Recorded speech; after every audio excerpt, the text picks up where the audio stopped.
With Donald Trump no longer facing any primary opposition, the focus tonight is on the Democrats' ongoing contest and the general election battle ahead. The focus on West Virginia. The Clinton campaign believes they will lose that state. A bit ironic. 8 years ago, she won that state over Barack Obama by some 40 points. Let's assume Bernie Sanders wins West Virginia tonight 60-40, right? Remember, 300-1. If he wins 60-40 because of the number of delegates at stake, it's a net gain of only 5 delegates. That's the problem for Bernie Sanders right now. It's the same rules that have kept him competitive. The proportionality of the Democratic rules make it hard for him to catch up right now. Donald Trump easily wins without any opposition the Republican presidential primary in West Virginia. The fact that West Virginia is Trump territory is really a perfect illustration of the kind of voter that he appealed to so successfully. Bernie Sanders is the winner. A lot of Clinton supporters say get out.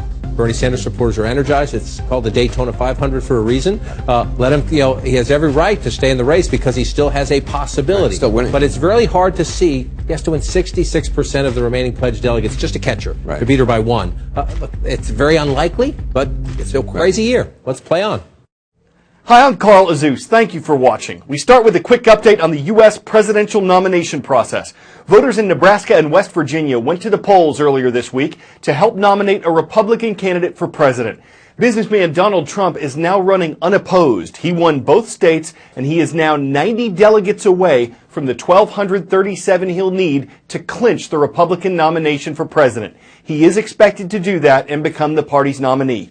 For the Democrats, even though former Secretary of State Hillary Clinton is still in the lead, it was her challenger, Vermont Senator Bernie Sanders, who won in West Virginia Tuesday. Nebraska had its Democratic vote back in March. So as of right now, former Secretary Clinton has 1,719 pledged delegates and 516 superdelegates.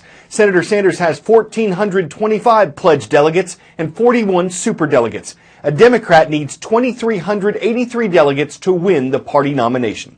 Most of the lawmakers in Brazil's Senate said they plan to vote to move forward with impeachment proceedings against Brazil's president. Teachers, you can find the results of that vote at CNN.com. This does not mean that Brazilian leader Dilma Rousseff has been removed from power. If a simple majority of the Senate votes in favor of impeachment proceedings, it means she has to leave the presidential palace for 180 days and defend herself in a trial. Rousseff says she'll fight with every means possible to finish out her term, which is scheduled to end in 2018.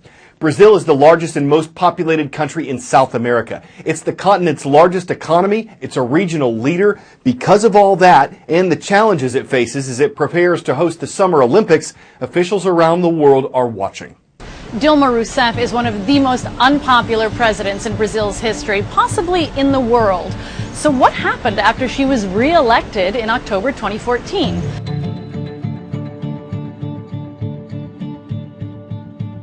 Well, to start with, the economy is tanking.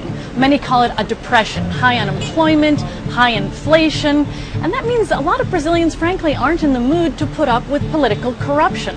Investigators had already started to reveal a bribery scandal involving the state-run oil company Petrobras before Rousseff's re-election, but it snowballed afterwards with accusations against top business leaders and politicians in Rousseff's Workers' Party.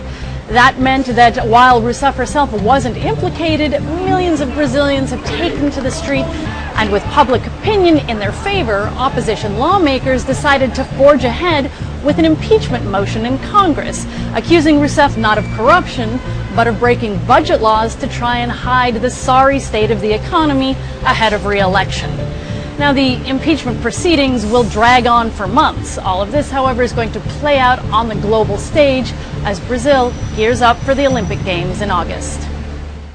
The Zika virus, which can cause birth defects in the unborn babies of pregnant women, is spreading in Brazil and throughout South and Central America. It's mainly transmitted by bites from certain types of mosquitoes. And as the weather and the mosquito season heat up, health officials are concerned the virus could make an impact in the U.S. They've been recommending wearing long sleeves and pants and using insect repellent whenever we go outside.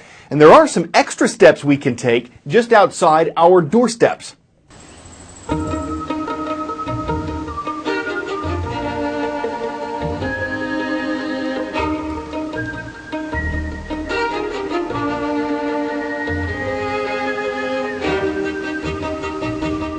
Mosquitoes grow in water. That's how they hatch. The female mosquito puts the eggs in the water, and 3 to 7 days later, after a number of changes, a real mosquito flies out to bite you.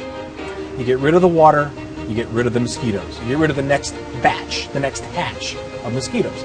So look for bottle caps or solo cups or bird baths or dog dishes or kiddie pools or tires in your yard. Even English ivy can make its own problems with its little cup of water that it holds. If it holds it long enough, it can be a breeding ground for more mosquitoes.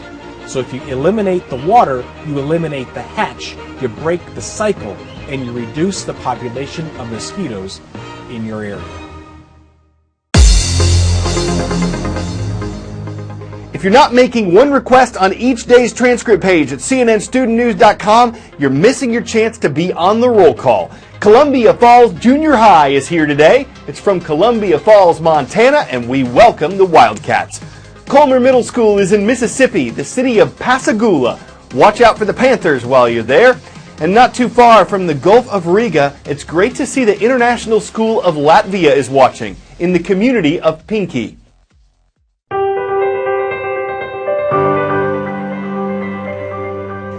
Paula Clausen couldn't accept what she saw just outside Tijuana, Mexico.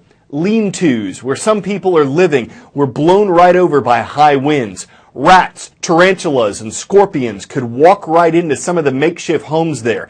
This is according to Project Mercy, a nonprofit that Clausen founded in 1991. It's changing lives in the region, one house at a time. San Diego is one of the wealthiest cities in the States. But just right across the border, it's a different world. On the outskirts of Tijuana, there is no running water, no sewage system. The floors are dirt and vermin crawl under the walls.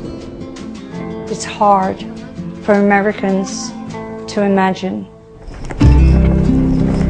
25 years ago, I went just to donate clothes, and I was shocked.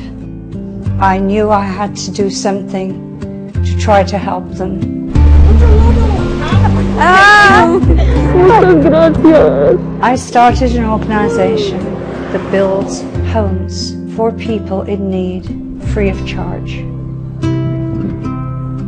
Hola. Se goteó todo.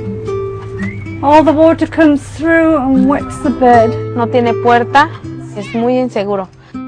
Es bien difícil vivir así. This is so dangerous, all these wires.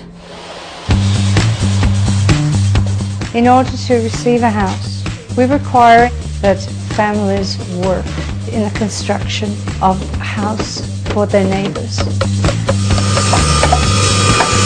2, 3, go. Volunteers from California come down to build. They come away with a totally different attitude. It creates a bond. We have developed a house that is sturdy, which can be built in one day. Muchas gracias. No más frío, no más lluvias. Es más seguros. These are our neighbors. To see the joy and the relief on their faces, that gives me the energy to continue.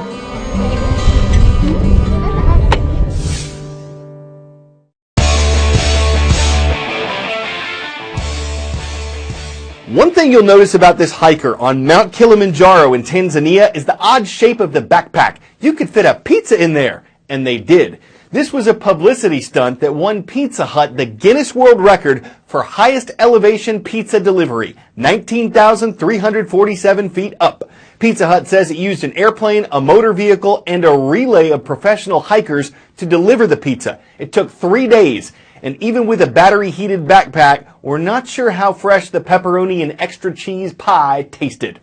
In terms of flavor, it might not have maintained too much, but in terms of experience, it was at the summit. We just hope they tip the driver, and the pilot, and the hikers, because after that mountain of effort, a little extra dough is always in good taste. I'm Carl Azus, and we'll deliver more news and puns tomorrow.